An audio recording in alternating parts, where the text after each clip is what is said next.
Working alongside Gross, journalist Doug Bentz was more sceptical of the phenomena than the SPR investigator.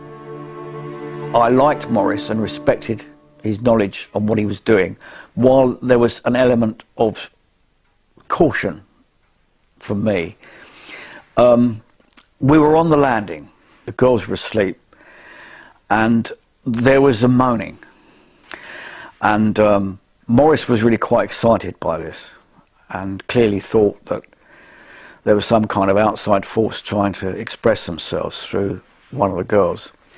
But it was clear to me with the screaming that the girl was masturbating. Whether she realised that she was putting out false information to Morris or not, I have no idea. There's no doubt what she was doing. During his time at the house, photographer Graham Morris took photographs which alleged to show a variety of unexplainable activity. I didn't think I was going to spend the months that I spent up there photographing various things. This activity occurred most notably in the bedroom now occupied by 11-year-old Janet and 13-year-old Margaret.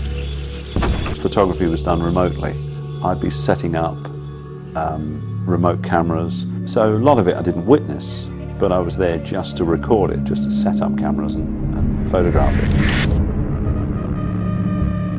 You can actually see the bedclothes being lifted, but more importantly, in the corner of the photograph, there's the actual curtain is wrapping itself around the cover, and it looks like it's involved in pulling the cover off. And it's a small series of photographs, but I found them fascinating.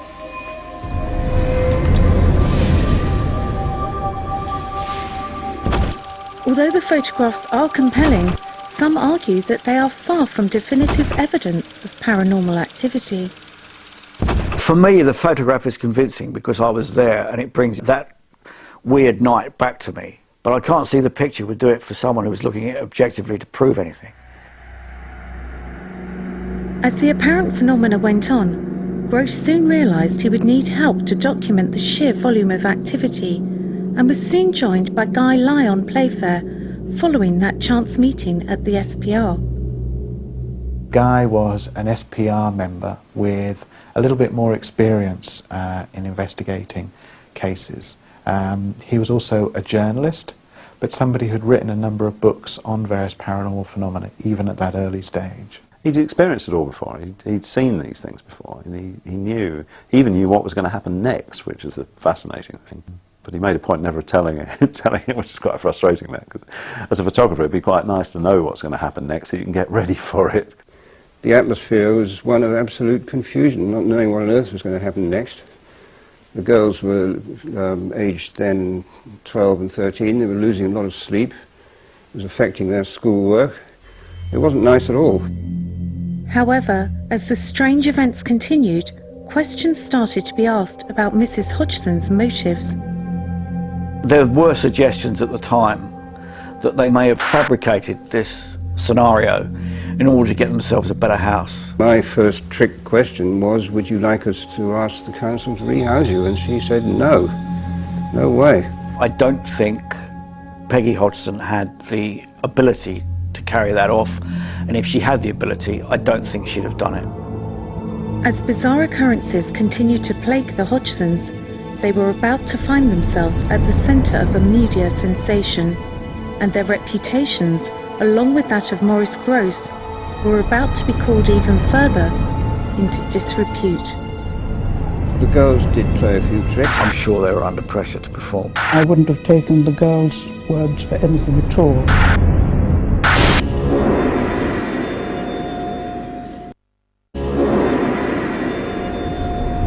Apparent paranormal activity was still consuming their home on Green Street in Enfield, North London, and things were about to become even more bizarre for the Hodgson family, as on the 10th of September 1977, their story became a national phenomena, making the front page of the Daily Mirror. The Mirror was a very respectable paper. You didn't get silly, nutty stories in the Mirror. Normally, paranormal sort of like stories are usually tucked, you know, about page 16, 17 in a newspaper, little tiny column. This is like a full page spread, basically saying that this house is haunted. For the newspaper staff at the centre of this tabloid sensation, this was a story unlike any they'd covered in the past. Stories fitted a pattern, but this one fits no pattern. You know, this is a one-off story. The story at the time was completely unique. You know, no one had seen anything like this before.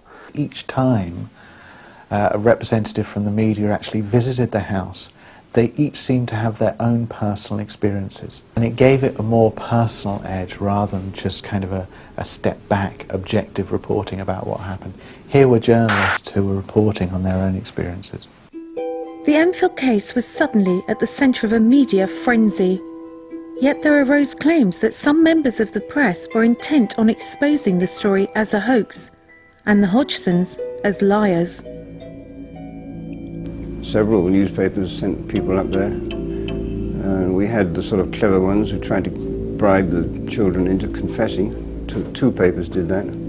They were offered huge sums of money by the 70s standards, and it didn't work.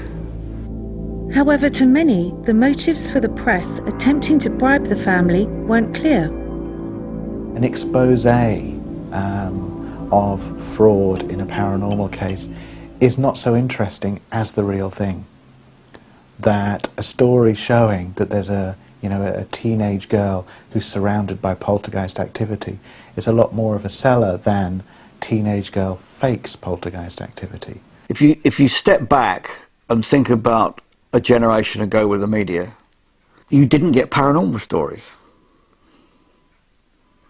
So discredit it, shoot it down. The Mirror's, you know, what's up to the Mirror? What are they doing running ghost stories? You know, let's take this apart. As the media continued to turn up on their doorstep, the Hodgsons struggled to cope. And I just wouldn't have brought more trauma on that family. They had this bloody unexplained phenomenon, which we'll say is, you know, which is now pretty well documented as a poltergeist. A mother who was not in good health. You don't want to bring a load of bloody tabloid journalism banging on the door. You know, it's just awful.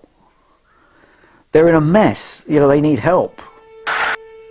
As the media presence continued, rumours persisted about the authenticity of some of the phenomena, and in particular, the part played in the events by Peggy's daughters, Margaret and Janet.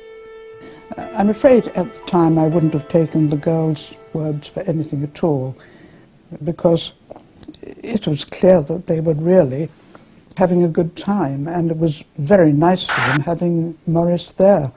He was like having a sort of substitute father.